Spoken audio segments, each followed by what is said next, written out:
보라, 내가 사납고 성급한 백성 곧 땅이 넓은 곳으로 다니며 자기의 소유가 아닌 거처들을 점령하는 갈대아 사람을 일으켰나니. 아멘. 하나님께서는 타락한 유다를 심판할 도구가 무엇인지 명시하고 계십니다.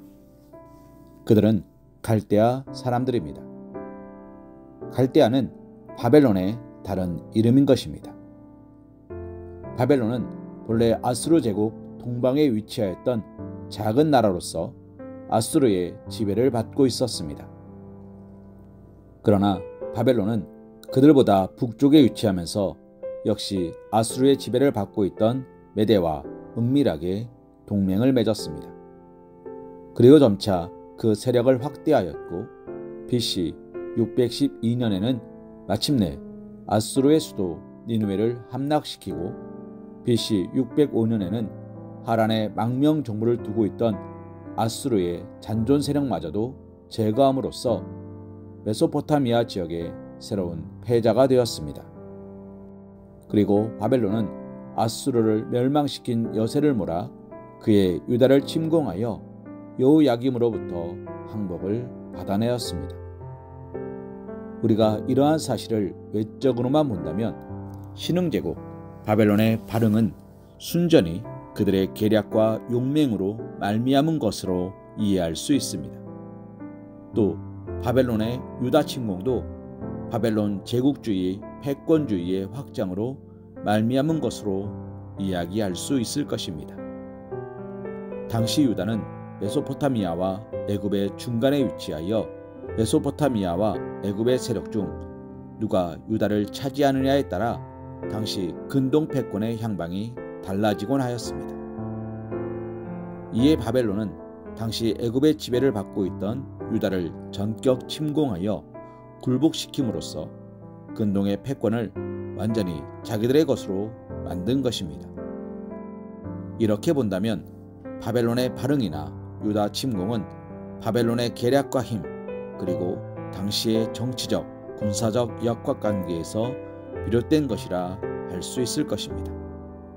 그러나 하나님께서는 바벨론을 일으킨 것이 바로 하나님 당신이라고 말씀하고 계십니다.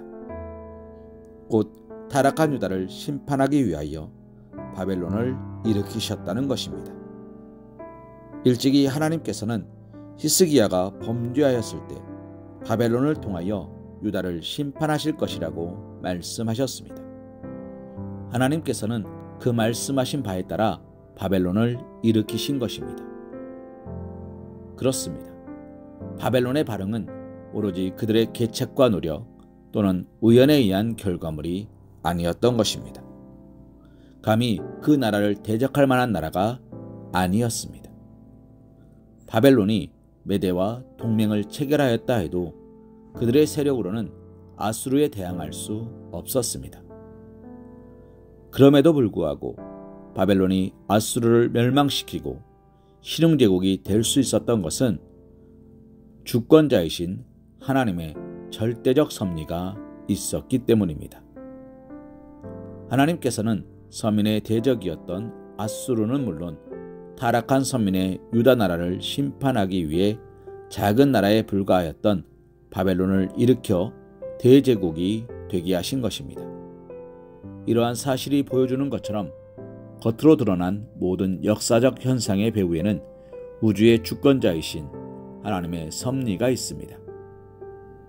곧 하나님께서 역사를 이끌어 가시는 주체이며 동인이신 것입니다.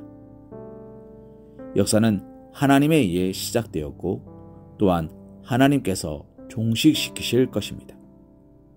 또한 역사는 하나님의 계획과 섭리에 따라 진행되는 것입니다.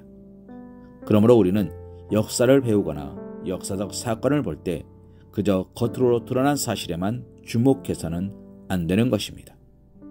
우리는 역사적 사건 배후에 숨겨져 있는 하나님의 손길과 하나님의 뜻을 찾아야 할 것입니다.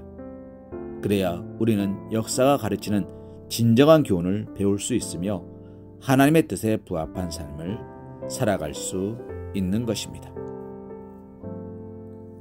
다니엘 4장 35절 말씀으로 오늘의 말씀 묵상을 이어갑니다.